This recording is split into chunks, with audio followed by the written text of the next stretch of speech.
ಲೀಲಾ ಪುರುಷರಾಗಿರ್ತಕ್ಕಂಥ ಶ್ರೀ ಸಿದ್ಧಾರೂಢರು, ಜಗದ್ಗುರು, ಸಂತ ಶ್ರೇಷ್ಠ ತುಕಾರಾಮ್ ಮಹಾರಾಜರು ಹೇಳ್ತಾ ಇದ್ರು, ಅಮಿ ವೈಕುಂಠವಾಸಿ ಆಲೋ ಯಾಚಿ ಕಾರಣಾಶಿ ಬೋಲಿ ಲೇಜೆ ಋಷಿ ಸಾಚ ಭಾವೇ ವರ್ತಾಯ. ಭಾಳ ಸುಂದರವಾಗಿ ಏನಪ್ಪ ಅಂತ ಕೇಳಿದ್ರೆ ಹೇಳ್ಕೊಂಡು ಬಂದರು. ಈ ಪೂರ್ವದಲ್ಲಿ ಮೊನ್ನೆ ನಾ ವಿಷಯ ಹೇಳಿದ್ದೇನೆ. ಪರಮಾತ್ಮ ಈ ಜಗತ್ತಕ್ಕೆ ಯಾಕೆ ಬರ್ತಾನೆ, ಮಹಾತ್ಮರು ಯಾಕೆ ಬರ್ತಾರೆ, ನಾವು ನೀವು ಯಾಕೆ ಬರ್ತೇವೆ ಅನ್ನೋದು ಹೇಳಿದ್ದೇವೆ.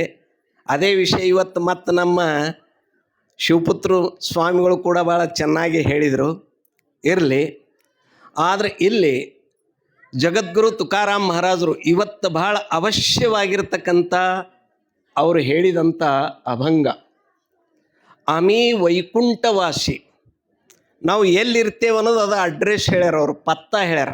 ವೈಕುಂಠವಾಸಿ, ವೈಕುಂಠ ಅಂದ್ರೆ ಲೋಕಲ್ಲ, ವೈಕುಂಠ. ವೈ ಅಂದ್ರೆ ಏನಪ್ಪ ಅಂತ ಕೇಳಿದ್ರೆ ದ್ವೈತ.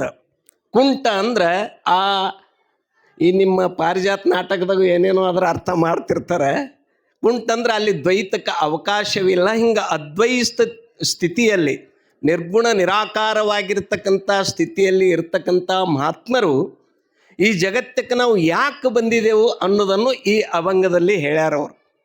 ಅಮಿ ವೈಕುಂಠವಾಸಿ, ಹೀಗೆ ನಿರ್ಗುಣ ನಿರಾಕಾರ ಆ ಸ್ಥಿತಿಯಲ್ಲಿ ಇರ್ತಕ್ಕಂಥವ್ರು ನಾವು ಇಲ್ಲಿ ಯಾಕೆ ಬಂದೆವು ಅಂತ ಕೇಳಿದ್ರೆ, ಇಲ್ಲಿ ಇನ್ನೊಂದು ಕಡೆಗೆ ಹೇಳ್ಯಾರ, ಜಗದುದ್ಧಾರಲಾಗಿ ಧರಿಲಾ ಅವತಾರ ಅಂತನೂ ಅಂದಾರ. ಆ ಮಾತು ಇರಲಿ. ಅಮಿ ವೈಕುಂಠವಾಸಿ ಆಲೋ ಯಾಚಿ ಕಾರಣಾಸಿ ಬೋಲಿಲೇಜೆ ಋಷಿ ಸಾಚ ಭಾವೇ ವರ್ತಾಯ. ಇವತ್ತು ಈ ಜಗತ್ತದೊಳಗೆ ನಮ್ಮ ದೇಶದಲ್ಲಿ ಎಟ್ಟೇನಪ್ಪ ಅಂತ ಕೇಳಿದ್ರೆ ಗದ್ದಲ ಶುರುವಾಗ್ಯದ. ಏನು ಹೇಳಬೇಕು ಈ ಜಗತ್ತಕ್ಕೆ ಅನ್ನೋದು ಭಾಳ ಜನರಿಗೆ ಗುರುತಿಲ್ಲ. ಅದು ಸಂತರಿಗೆ ಗುರುತದ, ಶರಣರಿಗೆ ಗುರುತದ, ಮಹಾತ್ಮರಿಗೆ ಗುರುತದ, ಉಳಿದವ್ರಿಗೆ ಆ ಮಾತು ಗುರುತಿಲ್ಲ. ಅದಕ್ಕೆ ಸಾಚ ಭಾವೇ ವರ್ತಾಯ, ಖರೆ ಏನದ ಅದು ನಾವು ಹೇಳಕ್ಕೆ ಬಂದಿದ್ದೇವಂತ ತಿಳ್ಕೊಂಡು ತುಕಾರಾಮ್ ಮಹಾರಾಜರು ಹೇಳ್ತಾ ಇದ್ದಾರೆ. ಅವರು ಏನು ಹೇಳ್ಯಾರ, ಮಹಾತ್ಮರು ಮಾಡಿದಂಥ ಉಪದೇಶ ಏನು, ಅದರ ವರ್ಮ, ಅದರ ಮರ್ಮ ನಮ್ಗೆ ತಿಳಿಯದೆ ಹೋಗಿದ್ರೆ ನಾವು ನೀವು ಜಗಳಾಡೋದು ಕೂಡ್ತೇವೆ. ಇವತ್ತು ಜಗಳ ಶುರು ಆಗ್ಯಾವಿಲ್ಲ. ಯಾರ್ಯಾರ ಹೆಸ್ರ ಮ್ಯಾಗ ಯಾರ್ಯಾರೋ ಏನೇನೋ ಮಾತಾಡ್ಗತ್ತಾರೆ. ಭಾಳ ವಿಚಿತ್ರವಾಗಿರ್ತಕ್ಕಂಥ ಸಂಗತಿ. ಅದಕ್ಕೆ ತುಕಾರಾಮ್ ಮಹಾರಾಜರಂದರು ಸಾಚ ಭಾವೇ ವರ್ತಾಯ ಅಂದ್ರೆ ಆ ಶ್ರುತಿ ಅರ್ಥದ ಸಾರ ಏನು, ಅದು ಸತ್ಯವಾಗಿರ್ತಕ್ಕಂಥದ್ದೇನು, ಆ ಸತ್ಯವನ್ನೇ ಹೇಳಕ್ಕೆ ನಾವು ಈ ಜಗತ್ತಕ್ಕೆ ಅವತಾರ ತಾಳಿ ಬಂದಿದ್ದೇವಂತ ಹೇಳ್ಯಾರ ಅವರು. ಸುಮ್ಮ ಸುಳ್ಳ ಸೊಗಡ ಏನಾರೇನಪ್ಪ ಅಂತ ಕೇಳಿದ್ರೆ ಅದಕ್ಕೆ ಬಣ್ಣ ಕೊಟ್ಟು ಹೇಳೋದೇ ಬೇರೆ, ಆದರೆ ಇದ್ದದ್ದೇ ಬೇರೆ ಅದ. ಅದಕ್ಕೆ ಇದು ಮುಂದೆ ಹಿಂಗೆ ಆಗ್ತದಂತೆ ತಿಳ್ಕೊಂಡು ಜಗದ್ಗುರು ತುಕೋಬರಾಯ್ ಈ ಅಭಂಗದಲ್ಲಿ ಈ ಮಾತ ಹೇಳಿದ್ದಾರೆ. ಅದಕ್ಕೆ ಸಾಚ ಭಾವೇ ವರ್ತಾಯ. ಮತ್ತು ಹಿಂಗೆ ತಿಳ್ಕೊಬೇಡ್ರಿ, ಸಿದ್ಧಾರೂಢರು ಬೇರೆ ಅಲ್ಲ, ಸಂತ ಸಮ್ರಾಟ್ ಮಹಾಮೌಲಿ ಜ್ಞಾನೇಶ್ವರು ಬೇರೆ ಅಲ್ಲ. ಯಾಕಂತ ಕೇಳಿದ್ರೆ ಅವರು ಚರಿತ್ರೆ ಮೊದಲನೇ ಅಧ್ಯಾಯದಲ್ಲಿ ಅವರು ಯಾರು ಅವತಾರ ಅಂತ ಹೇಳ್ಯಾರ, ಜ್ಞಾನೇಶ್ವರ ಮಹಾರಾಜರ ಅವತಾರ ಅಂತ ಹೇಳ್ಯಾರ. ಇಷ್ಟೇ ಅಲ್ಲ, ಗೋಂದಾವಲೆಕ್ಕರ ಮಹಾರಾಜರಿಗೆ ತಮ್ಮಣ್ಣ ಶಾಸ್ತ್ರಿ ಅವರು ಕೇಳಿದರು. ಏನಂತ ಕೇಳಿದ್ರು ಅಂತ ಕೇಳಿದ್ರೆ, ಅವರು ಗೋಂದಾವಲೆಕ್ಕರ ಮಹಾರಾಜರು ಎಲ್ಲಿ ಹುಬ್ಬಳ್ಳಿಗೆ ಬಂದಾಗ ಈ ಬ್ರಾಹ್ಮಣರ ಜನ ಅವ್ರಿಗೆ ಸಿದ್ಧಾರೂಢ ಕಡೆಗೆ ಹೋಗ್ಬಿಡ್ಲಿಲ್ಲ. ಆದರೆ ಅವರೇ ಸಿದ್ಧಾರೂಢ ಸಂಬಂಧವಾಗಿಯೇ ಬಂದಿದ್ರಲ್ಲಿ. ಅವಾಗ ಅವ್ರು ಏನು ಮಾಡಿದ್ರು, ಒಂದು ಯುಕ್ತಿ ಮಾಡಿದ್ರು. ಒಬ್ಬರು ಭಕ್ತರ ಮನೆಗೆ ನಾ ಹೋಗಿ ಬರ್ತೀನಿ ಅಂತ ತಿಳ್ಕೊಂಡು ಟಾಂಗ ಮಾಡಿಕೊಂಡು ಗೋಂದಾವಲೆಕ್ಕರ ಮಹಾರಾಜರು ಹೋದರು. ಬ್ರಹ್ಮ ಚೈತನ್ಯ ಮಹಾರಾಜರು ನೆಟ್ಟಿಗೆ ಎಲ್ಲಿ ಹೋದ್ರಪ್ಪ ಅಂತ ಕೇಳಿ ಸಿದ್ಧಾರೂಢ ಮಠಕ್ಕೆ. ಇನ್ನೂ ಅವರು ದೂರ ಅದರಂದ್ರೆ ಜಗದ್ಗುರು ಸಿದ್ಧಾರೂಢರು ಭಕ್ತರಿಗೆ ಹೇಳಿದ್ರಪ್ಪ, ಗೋಂದಾವಲೆಕ್ಕರ ಮಹಾರಾಜರು ಬ್ರಹ್ಮ ಚೈತನ್ಯ ಮಹಾರಾಜರು ಬರ್ತಾ ಇದ್ದಾರೆ, ಅವ್ರದ್ದೆಲ್ಲ ತಯಾರಿ ಮಾಡ್ರಿ ಅಂತ ತಿಳ್ಕೊಂಡು ಇವ್ರು ಹೊರಗೆ ಬರಾರ್ದಾಗ ಟಾಂಗ ಬಂದೇ ಬಿಡ್ತು. ಆವಾಗ ಅದೆಲ್ಲ ಭಾಳ ವಿಷಯ ಅದ, ಟೈಮ್ ಭಾಳ ಆಗ್ಯದ, ಅದೆಲ್ಲ ಹೇಳ್ಕೊತ ಕೊಡಂಗಿಲ್ಲ. ಇಷ್ಟಾದ ಮೇಲೆ ಅವ್ರು ಭೇಟಿ ಆದಮೇಲೆ ಮತ್ತೆ ಪುನಃ ಏನಪ್ಪ ಅಂತ ಕೇಳಿದ್ರೆ ಅವರು ಹೋಗಿಬಿಟ್ರು ಬ್ರಹ್ಮ ಚೈತನ್ಯ ಮಹಾರಾಜರು. ಆವಾಗ ತಮ್ಮಣ್ಣ ಶಾಸ್ತ್ರಿ ಅವರು ಸಿದ್ಧಾರೂಢ ಕಡೆ ದೀಕ್ಷಾ ತೊಗೊಳಕ್ಕೆ ಬಂದಿರು. ಆದರೆ ಅವಾಗ ಸಿದ್ಧಾರೂಢರು ಹೇಳಿದ್ರಪ್ಪ, ನಾನು ನಿನ್ನ ಗುರು ಅಲ್ಲ, ನಿಮ್ಮ ಗುರು ಅಲ್ಲೇನಪ್ಪ ಅಂತ ಕೇಳಿದ್ರು ಸಾತಾರಕ್ಕೆ. ಅಲ್ಲಿ ಅದರ ಬ್ರಹ್ಮ ಚೈತನ್ಯ ಮಹಾರಾಜರು ಅಲ್ಲಿ ಹೋಗಿ ನೀ ದೀಕ್ಷಾ ಪಡ್ಕೊ ಅಂತ ಹೇಳಿದರು. ಅವರು ಅಲ್ಲಿ ದೀಕ್ಷಾ ಪಡ್ಕೊಂಡು ಬಂದ ಮೇಲೆ ಅವರು ಗುರುಗಳಲ್ಲಿ ಭೇದ ಎಣಿಸಲಿಲ್ಲ. ಸಿದ್ಧಾರೂಢರಂದ್ರೆ ಬ್ರಹ್ಮ ಚೈತನ್ಯ ಮಹಾರಾಜರು, ಬ್ರಹ್ಮ ಚೈತನ್ಯ ಅಂದರೆ ಸಿದ್ಧಾರೂಢರು ಅಂತ ಹಿಂಗೆ ಭಾವಿಸಿ ಏನಂತ ಕೇಳಿದ್ರೆ ಸಿದ್ಧಾರೂಢರು ಸೇವೆ ಮಾಡ್ತಾಯಿದ್ರು. ಅವರಿಗೆ ಒಂದು ಜಿಜ್ಞಾಸೆ ನಿರ್ಮಾಣ ಆಯಿತು. ಜಗದ್ಗುರು ಸಿದ್ಧಾರೂಢರಿಗೆ ಒಂದು ಮಾತು ಕೇಳಿದ್ರೆ, ಯಪ್ಪ ನಮ್ಮ ಗುರುಗಳು ಬ್ರಹ್ಮ ಚೈತನ್ಯ ಮಹಾರಾಜರು ಬಂದಿರಲ್ಲ, ಅವರು ಯಾರಪ್ಪ ಅಂತ ಕೇಳಿದರು. ಅವಾಗ ಸಿದ್ಧಾರೂಢಪ್ಪಗಳು ಹೇಳಿದ್ರು, ಅವ್ರು ಮತ್ತಾರಿಲ್ಲಪ್ಪ, ಸಮರ್ಥ ರಾಮದಾಸರ ಅವತಾರ ಅಂದರೆ ಯಾರು ಅಂತ ಕೇಳಿದ್ರೆ ಯಾವ ಬ್ರಹ್ಮ ಚೈತನ್ಯ ಮಹಾರಾಜರು ಅಂತ ಹೇಳಿದರು. ಇಷ್ಟಕ್ಕೆ ಮತ್ತವ ಬಿಡಲಿಲ್ಲ, ಯಾರು ತಮ್ಮಣ್ಣ ಶಾಸ್ತ್ರಿ. ಯಾವ ಆ ಬ್ರಹ್ಮ ಚೈತನ್ಯ ಮಹಾರಾಜರಿಗೆ ಗೊಂದವಲೇಕರ ಮಹಾರಾಜರಿಗೆ ಕೇಳಿದರು, ಯಪ್ಪ ಸಿದ್ಧಾರೂಢರಂತ ಹುಬ್ಬಳ್ಳಿ ಒಳಗೆ ಅದರಲ್ಲ, ನಂಗೆ ದೀಕ್ಷಾ ಕೊಡಂದ್ರೆ ಕೊಡಲಿಲ್ಲ, ನಿಮ್ಮ ಕಡೆ ಕಳಿಸಿದ್ರು, ಅವ್ರು ಯಾರ ಅವತಾರ ಅಂತ ಕೇಳಿದರು. ಅವಾಗ ಬ್ರಹ್ಮ ಚೈತನ್ಯ ಮಹಾರಾಜರು ಹೇಳಿದ್ರು, ಅವರು ಮತ್ತಾರಿಲ್ಲಪ್ಪ, ಮಹಾರಾಷ್ಟ್ರವನ್ನು ಉದ್ಧಾರ ಮಾಡಿ ಈಗ ಕರ್ನಾಟಕ ಉದ್ಧಾರ ಮಾಡೋಕ್ಕೆ ಬಂದಂಥ ಜಗದ್ಗುರು ಸಿದ್ಧಾರೂಢರು ಅಂತ ತಿಳ್ಕೊಂಡು ಹೇಳಿದರು. ಈಗ ಇಷ್ಟೇನಪ್ಪ ಅಂತ ಕೇಳಿದ್ರೆ ಮಹಾತ್ಮರಲ್ಲಿ ಯಾವ ಥರದ್ದು ಭೇದ ಇಲ್ಲ. ಅದು ಒಂದು ಪದ್ಧತಿ ಇರ್ತದೆ. ಈಗ ಒಂದು ಮನೆ ಒಳಗೆ ಒಂದು ವ್ಯವಸ್ಥೆ ಇರ್ತದೆ, ಇನ್ನೊಂದು ಮನೆಯೊಳಗೆ ಒಂದು ವ್ಯವಸ್ಥೆ ಇರ್ತದೆ. ಅವ್ರ ಮನ್ಯಾಗ ಹೋದಾಗ ಆ ವ್ಯವಸ್ಥೆ ಪ್ರಕಾರ ಇರಬೇಕು. ಸಮಾಜದಾಗ ಬಂದರೆ ನಾವು ನೀವೆಲ್ಲರೂ ಒಂದಂತ ಇರಬೇಕು. ಹಿಂಗೆ ಅನೇಕ ಪಂಥ, ಅನೇಕ ಸಂಪ್ರದಾಯಗಳು ನಮ್ಮ ದೇಶದಲ್ಲಿ ಇದ್ದರೂ ಕೂಡ ಆ ಎಲ್ಲ ಸಂಪ್ರದಾಯದ ಗುರಿ ಮಾತ್ರ ಒಂದೇ ಅದಂತ ಇಲ್ಲಿ ಹೇಳಲಾಗುತ್ತದೆ. ಜಗದ್ಗುರು ಸಿದ್ಧಾರೂಢರ ಲೀಲೆ ಎಷ್ಟು ಹೇಳಿದರೂ ಕೂಡ ಕಡಿಮೆ ಅದ. 12 ವರ್ಷ ಅವರು ಗುರುಗಳ ಹತ್ರ ಹೋಗಿ ಸೇವಾ ಮಾಡಿದರು, ತಮಗೆಲ್ಲ ಗುರ್ತದ. ಆದರೆ ಒಂದು ದಿವಸ ಕೂಡ ಆ ಮಠದಲ್ಲಿ ಅವರು ಪ್ರಸಾದ ತಗೊಳ್ಳಿಲ್ಲ.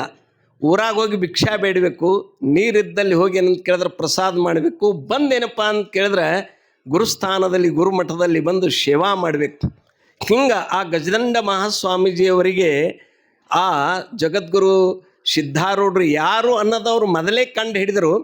ಆದರೆ ಒಮ್ಮೆ ಏನಪ್ಪ ಅಂತ ಕೇಳಿದ್ರೆ ಇಂಥವ್ರಂತೆ ಹೇಳಿದರೆ ಇದು ಸರಿ ಆಗೋದಿಲ್ಲ ಅಂತ ತಿಳ್ಕೊಂಡು ಅವರು ನೋಡಲಾರ್ದಂಗೆ ಮಾಡಿದರು. ಅವರು ಬಂದು ಶರಣಾಗತರಾದಾಗ ಅವಾಗ ಸಿದ್ಧಾರೂಢಪ್ಪಗಳು ಏನು ತಿಳ್ಕೊಂಡ್ರು ಅಂತ ಕೇಳಿದ್ರೆ, ಇನ್ನೂ ನನ್ನಲ್ಲಿ ಏನೋ ಕೊರತೆ ಇದೆ, ಅದಕ್ಕೆ ನಾ ಗುರು ಸೇವೆ ಮಾಡ್ಬೇಕಂತ ತಿಳ್ಕೊಂಡು ಆ ರೀತಿಯಾಗಿ 12 ವರ್ಷ ಸೇವೆ ಮಾಡಿದರು. ಯಾವಾಗ ಸುಬ್ಬಯ್ಯ ಶಾಸ್ತ್ರಿ ಅವ್ರ ಮಠಕ್ಕೆ ಬಂದ ಅವಾಗ ಜಗದ್ಗುರು ಸಿದ್ಧಾರೂಢರು ಯಾರು ಅನ್ನೋದೇನಪ್ಪ ಅಂತ ಕೇಳಿದ್ರೆ ಗುರ್ತೈಸಿ ಕೊಟ್ಟರು. ಅಂತ ಸುಬ್ಬಯ್ಯ ಶಾಸ್ತ್ರಿ ಅಂದ್ರೆ ಸಾಮಾನ್ಯನಲ್ಲ, ಸುರಪುರ ಆಸ್ಥಾನದ ಮಹಾನ್ ಪಂಡಿತವ. ಕಾಶಿಯೊಳಗೆ 12 ವರ್ಷ ಇದ್ದು ಸಂಸ್ಕೃತ, ವೇದಾಂತ, ನ್ಯಾಯ, ಸಾಂಖ್ಯ ಎಲ್ಲ ಶಾಸ್ತ್ರವನ್ನು ಅಧ್ಯಯನ ಮಾಡಿ ಬಂದಿರತಕ್ಕಂಥ ಆ ಯಾವ ಸುಬ್ಬಯ್ಯ ಶಾಸ್ತ್ರಿ ಅವನಿಗೆ ಏನು ಅನಿಸ್ತಂತ ಕೇಳಿದ್ರೆ, ಅಲ್ಲೇನಪ್ಪ ಅಂತ ಕೇಳಿದ್ರೆ ಗಜದಂಡ ಸ್ವಾಮಿಗಳು ಉಪನಿಷತ್ ಹೇಳ್ತಾರಂತ, ಅವ್ರಿಗೆ ಹೇಳುವ ಅಧಿಕಾರ ಯಾವುದು ಅಂತ ತಿಳ್ಕೊಂಡು ಈ ಒಂದು ಭಾವದಿಂದ ಬಂದಿರತಕ್ಕಂಥ ಆ ಸುಬ್ಬಯ್ಯ ಶಾಸ್ತ್ರಿಗೆ ಸರಿಯಾಗಿ ಏನಪ್ಪ ಅಂತ ಕೇಳಿದ್ರೆ ಉಪನಿಷತ್ತದ ಅರ್ಥ ಏನು ಅನ್ನೋದು ಜಗದ್ಗುರು ಸಿದ್ಧಾರೂಢರು ಆ ಬಾಲ್ಯಾವಸ್ಥೆಯಲ್ಲೇ ತಿಳಿಸಿದರು. ಮುಂದೆ ಏನಾಯ್ತಂತ ಕೇಳಿದ್ರೆ ಆ ಸುಬ್ಬಯ್ಯ ಶಾಸ್ತ್ರಿಗೆ ಪಶ್ಚಾತ್ತಾಪವಾಗಿ ಜೀವನದಲ್ಲಿ ಏನಂತ ಕೇಳಿದ್ರೆ ಅಂಥ ವಿದ್ಯಾವಂತನಾದರೂ ಕೂಡ ಅವನಿಗೆ ಶಾಂತಿ ಸಮಾಧಾನ ಇರಲಿಲ್ಲ.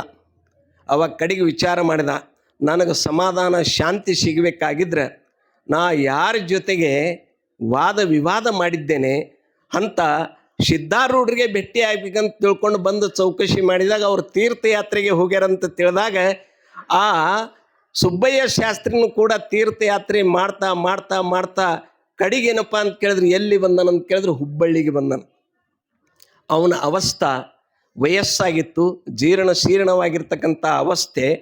ಅವಾಗ ಒಬ್ಬ ಬ್ರಾಹ್ಮಣರ ಮನೆಯೊಳಗೆ ಬಂದು ಆ ಬ್ರಾಹ್ಮಣರಿಗೆ ಹೇಳ್ತಾ ಇದ್ದಾನೆ, ನೋಡಪ್ಪ ಇಲ್ಲಿ ಸಿದ್ಧಾರೂಢರದರಂತ, ನಂದಂತೂ ಅವಸ್ಥೆ ಹೀಗದ, ನನಗೆ ಹೋಗಿ ಭೇಟಿ ಆಗೋಕ್ಕಾಗೋದಿಲ್ಲ, ನೀವೇ ಹೋಗಿ ಏನಂತ ಕೇಳಿದ್ರೆ ಅವ್ರಿಗೆ ಹೇಳ್ರಿ, ಹಿಂಗೆ ಬಂದಾರಂತಿಷ್ಟು ಹೇಳ್ರಿ, ಅವ್ರು ತಾವಾಗಿನೇ ಬರ್ತಾರಂತ ಹೇಳಿದಾಗ ಆಯ್ತಂತ ತಿಳ್ಕೊಂಡು ಆ ಬ್ರಾಹ್ಮಣ ಹೋಗಿ ಸಿದ್ಧಾರೂಢಪ್ಪಗಳಿಗೆ ಹೇಳಿದ್ರಂತೆ, ಯಪ್ಪ ಯಾರೋ ಒಬ್ಬರು ಅವರು ಮಹಾತ್ಮರಂತೆ ಅನ್ನಿಸ್ತಾರೆ, ಅವ್ರಿಗೆ ಭಾಳ ಏನಪ್ಪ ಅಂತ ಕೇಳಿದ್ರೆ ಶರೀರದೊಳಗೆ ಶಕ್ತಿ ಉಳ್ಕೊಂಡಿಲ್ಲ, ಯಾವುದೋ ಒಂದು ರೋಗದಿಂದ ಗ್ರಸ್ತದರೆ, ವಯಸ್ಸು ಆಗೈತಿ, ಆದರೆ ನಿಮ್ಮನ್ನು ಅವರು ನೆನೆಸ್ತಾ ಇದ್ದಾರೆ, ನೀವು ಬಂದು ನಮಗೆ ದರ್ಶನ ಕೊಡಬೇಕು ಅಂತ ಕೇಳ್ಯಾರಪ್ಪ ಅಂತಂದಾಗ ಆಯ್ತಂತ ತಿಳ್ಕೊಂಡು ಜಗದ್ಗುರು ಸಿದ್ಧಾರೂಢರು ಬಂದರು. ಬಂದಾಗ ಗುರುಗಳಿಗೆ ನೋಡಿದ ತಕ್ಷಣವೇ ಸಿದ್ಧಾರೂಢರಿಗೆ ಆ ನಿಸ್ತ್ರಾಣನಾಗಿರ್ತಕ್ಕಂಥ ಸುಬ್ಬಯ್ಯ ಶಾಸ್ತ್ರಿ ಮಲ್ಕೊಂಡಿದ್ದ. ಅದು ಎಕಡದ ಶಕ್ತಿ ಬತ್ತೋ ಏನು ಏನಂತ ಕೇಳಿದ್ರೆ ಎಕ್ದಮ್ ಏನಪ್ಪ ಅಂತ ಕೇಳಿದ್ರೆ ಎದ್ದು ಕೂತು ಓಡಿ ಬಂದೇನಪ್ಪ ಅಂತ ಕೇಳಿದ್ರೆ ಜಗದ್ಗುರು ಸಿದ್ಧಾರೂಢರ ಪಾದಕ್ಕೆ ಸಾಷ್ಟಾಂಗ ಪ್ರಣಿಪಾತನಾಗಿ ಕೇಳ್ತಾನೆ, ಗುರುದೇವ ನೋಡು, ತಿಳಿದು ತಿಳಿಲಾರದೆ ನಿನ್ನ ಜೊತೆಗೆ ನಾ ಏನಪ್ಪ ಅಂತ ಕೇಳಿದ್ರೆ ವಾದ ವಿವಾದ ಮಾಡಿದ್ದೆ, ಆದರೆ ನಂದು ತಪ್ಪಾಯಿತು. ಆದರೆ ನನಗೆ ಶಾಂತಿ ಸಿಗಬೇಕಾಗಿದ್ರೆ, ಈ ಭವದಿಂದ ನನಗೆ ಮುಕ್ತಿ ಸಿಗಬೇಕಾದ್ರೆ ನಿನ್ನ ಆಶೀರ್ವಾದದ ಹೊರತಾಗಿ ನನಗೆ ಸಿಗುವುದಿಲ್ಲ ಅಂತ ಕೇಳಿದಾಗ ಆವಾಗ ಜಗದ್ಗುರು ಸಿದ್ಧಾರೂಢರು ಅವರಿಗೂ ಬಹಳ ಏನಪ್ಪ ಅಂತ ಕೇಳಿದ್ರೆ ಅವರು ವಿನಂತಿ ಮಾಡ್ತಕ್ಕಂಥದ್ದನ್ನು ನೋಡಿ ಇವರು ಭಾವುಕರಾಗಿ ಹೇಳ್ತಾ ಇದ್ದಾರೆ, ಏನಿಲ್ಲ ಶಾಸ್ತ್ರಿಗಳೇ, ನೀವೇನಪ್ಪ ಅಂತ ಕೇಳಿದ್ರೆ ಮುಂದಿನ ಜನ್ಮದಲ್ಲಿ ನಿಮಗೆ ಉದ್ಧಾರ ಆಗ್ತದಂದಾಗ, ಯಪ್ಪ ನನಗೆ ಮುಂದೆ ಜನ್ಮ ಸಿಕ್ಕರೂ ಕೂಡ ಆ ಜನ್ಮ ನಿಮ್ಮ ಹತ್ತಿರದಲ್ಲೇ ಏನಂತ ಕೇಳಿದ್ರೆ ನನ್ನ ಜೀವನ ಸಾಗಬೇಕು, ನಿನ್ನ ಸೇವಾ ಮಾಡಿಕೊಂಡೇನಂತ ಕೇಳಿ ನಾನು ಮುಕ್ತನಾಗಬೇಕು, ಹಂಗೆ ಆಶೀರ್ವಾದ ಮಾಡಿರಿ ಅಂತಂದಾಗ ಆಯ್ತಂತ ತಿಳ್ಕೊಂಡು ಜಗದ್ಗುರು ಸಿದ್ಧಾರೂಢರು ಆ ಸುಬ್ಬಯ್ಯ ಶಾಸ್ತ್ರಿಗೆ ಆಶೀರ್ವಾದ ಮಾಡಿದರು.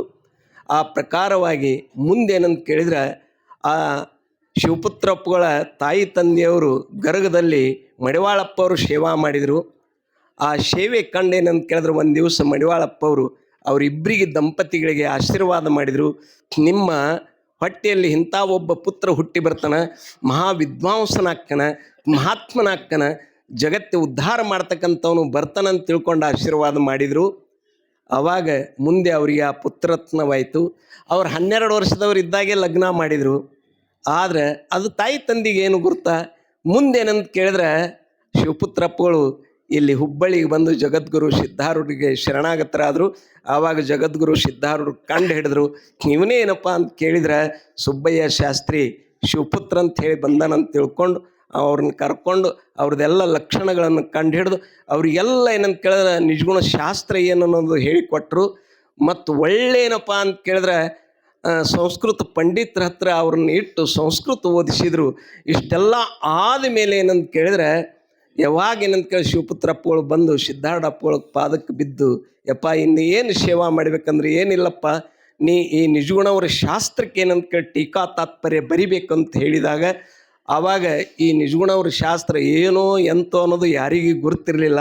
ಅಂಥ ನಿಜಗುಣವ್ರ ಅತ್ಯಂತ ಕಠಿಣವಾಗಿರ್ತಕ್ಕಂಥ ಶಾಸ್ತ್ರಕ್ಕೆ ಏನು ಮಾಡಿದರು ಶಿವಪುತ್ರಪ್ಪಗಳು, ಅದಕ್ಕೆ ಟೀಕಾ ತಾತ್ಪರ್ಯ ಬರೆದ್ರು. ಇದು ಸಾಮಾನ್ಯ ಲೀಲಾ ಅಲ್ಲ, ಇದು ತಲೆಯಾಗಿಟ್ಕೋರಿ ನೀವು, ಇವು ಸಾಮಾನ್ಯ ಲೀಲಾ ಅಲ್ಲ, ಇದು ಜಗತ್ಯದ ಉದ್ಧಾರಕ್ಕಾಗಿ ಮಾಡಿದಂಥ ಜಗದ್ಗುರು ಸಿದ್ಧಾರೂಢರು. ಮತ್ತು ತುಕಾರಾಮ್ ಮಹಾರಾಜರು ಹೇಳಿದಂತೆ ಸಾಚ ಭಾವೇ ಬರ್ತಾರೆ, ಖರೆ ಏನದದು ಜಗತ್ತಿಗೆ ಕೇಳಕ್ಕೆ ಏನಂತ ಕೇಳೋದು ನಾವು ಬರ್ತೇವೆ ತಂದಂತೆ ಖರೆ ಏನು ನಿಜಗುಣವ್ರ ಶಾಸ್ತ್ರ ಅನ್ನೋದನ್ನು ಅದು ಶಿವಪುತ್ರಪ್ಪ ಅವ್ರು ಏನು ಟೀಕಾ ತಾತ್ಪರ್ಯ ಬರೆದು ಇವತ್ತಿಟ್ಟರಂತ ತಿಳ್ಕೊಂಡು ನಾವೆಲ್ಲರೂ ಇವತ್ತು ನಿಜಗುಣವ್ರ ಶಾಸ್ತ್ರವನ್ನೇನಪ್ಪ ಅಂತ ಕೇಳಿದ್ರೆ ಅವರು ಹೇಳಿಕೊಟ್ಟಂಥ ದಾರಿಯಲ್ಲೇ ಸಾಗಿ ಅದನ್ನು ಚಿಂತನೆ ಮಾಡ್ತಾ ಇದ್ದೇವೆ, ಶ್ರವಣ ಮನನ ನಿಧಿಧ್ಯಾಸನ ಮಾಡಿ ನಾವೆಲ್ಲರೂ ಉದ್ಧಾರ ಆಗ್ತಾ ಇದ್ದೇವೆ ಅಂತ ಹೇಳುತ್ತಾ ಈ ವಾಕ್ಪುಷ್ಪರೂಪಿ ಸೇವೆಯು ಜಗದ್ಗುರು ಸಿದ್ಧಾರೂಢರ ಶ್ರೀಪಾದದಲ್ಲಿ ಸಮರ್ಪಿಸುತ್ತಾ ಈ ಉಪನ್ಯಾಸಕ್ಕೆ ವಿರಾಮ.